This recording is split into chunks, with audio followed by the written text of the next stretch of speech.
ಎಲ್ರಿಗೂ ನಮಸ್ಕಾರ. Personal finance topic 7ಕ್ಕೆ ಸ್ವಾಗತ. ಇವತ್ತಿನ topic diversified mutual fund portfolio.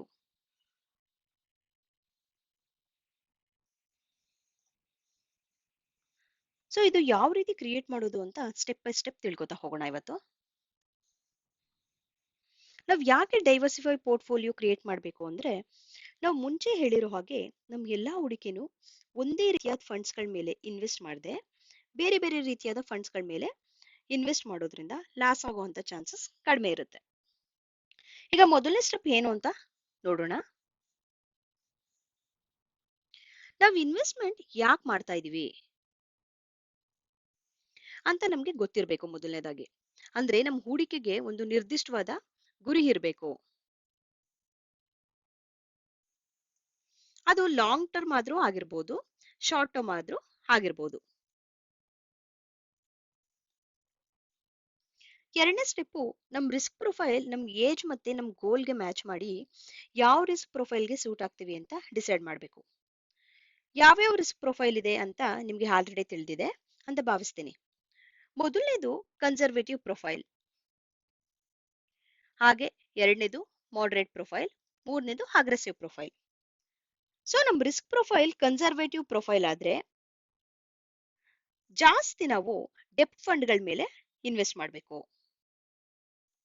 ಅದೇ ನಮ್ ರಿಸ್ಕ್ ಪ್ರೊಫೈಲ್ ಮಾಡರೇಟ್ ಆದ್ರೆ ಈಕ್ವಿಟಿ ಮತ್ತೆ ಡೆಪ್ಟ್ ಈ ಎರಡರ ಮೇಲೂ ಇನ್ವೆಸ್ಟ್ ಮಾಡಬೇಕು.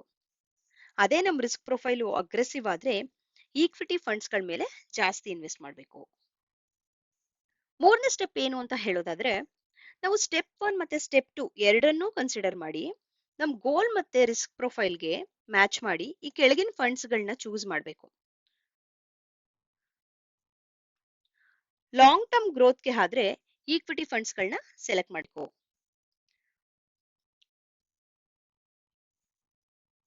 ಲೋ ರಿಸ್ಕ್ ಮತ್ತೆ ಸ್ಟೆಬಿಲಿಟಿ ಇರಬೇಕು ಅಂದ್ರೆ ಡೆಪ್ತ್ ಫಂಡ್ಗಳನ್ನ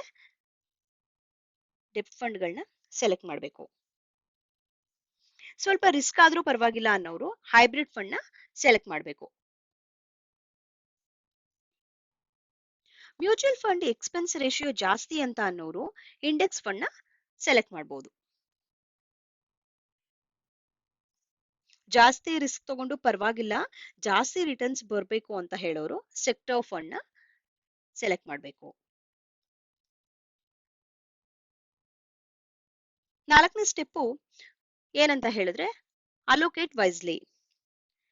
ನಾವು ಸ್ಟೆಪ್ 3 ಹೇಳಿದಾಗೆ ಯಾವ್ದಾದ್ರು ಒಂದೇ ಫಂಡ್ ಮೇಲೆ ನಮ್ ಎಲ್ಲಾ ಹೂಡಿಕೆನೂ ಮಾಡದೆ ನಮ್ಮ ಹೂಡಿಕೆನ ಮೂರ್ ಭಾಗಗಳಾಗಿ ಮಾಡಿ 60% ಅಷ್ಟು ಈಕ್ವಿಟಿ ಫಂಡ್ಗಳ ಮೇಲೆ, ಹಾಗೆ 30% ಅಷ್ಟು ಡೆಪ್ಟ್ ಫಂಡ್ಸ್ಗಳ ಮೇಲೆ, ಹಾಗೆ 10% ಅಷ್ಟನ್ನ ಸೆಕ್ಟರಲ್ ಫಂಡ್ಸ್ಗಳ ಮೇಲೆ ಇನ್ವೆಸ್ಟ್ ಮಾಡಬೇಕು.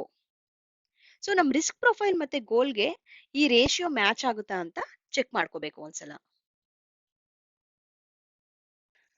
ಸ್ಟೆಪ್ 5 ಏನಂದ್ರೆ ನಮ್ ಎಲ್ಲಾ ಹಣವನ್ನು ಲಂಸಮ್ ಆಗಿ ಇನ್ವೆಸ್ಟ್ ಮಾಡದೆ ನಮ್ ಗೋಲ್ ರೀಚ್ ಆಗೋಕೆ ಸಿಪ್ ಇನ್ವೆಸ್ಟ್ಮೆಂಟ್ ಮಾಡಬೇಕು. ಸಿಪ್ ನ 500 ರೂಪಾಯಿಂದ ಕೂಡ ನಾವು ಸ್ಟಾರ್ಟ್ ಮಾಡಬಹುದು. ಸ್ಟೆಪ್ 6 ಏನು ಅಂತ ಹೇಳಿದ್ರೆ ರಿವ್ಯೂ ಅಂಡ್ ರೀಬ್ಯಾಲೆನ್ಸ್. ಸೊ ಇದರಲ್ಲಿ ಪ್ರತಿ 6 ತಿಂಗಳಿಗೊಮ್ಮೆ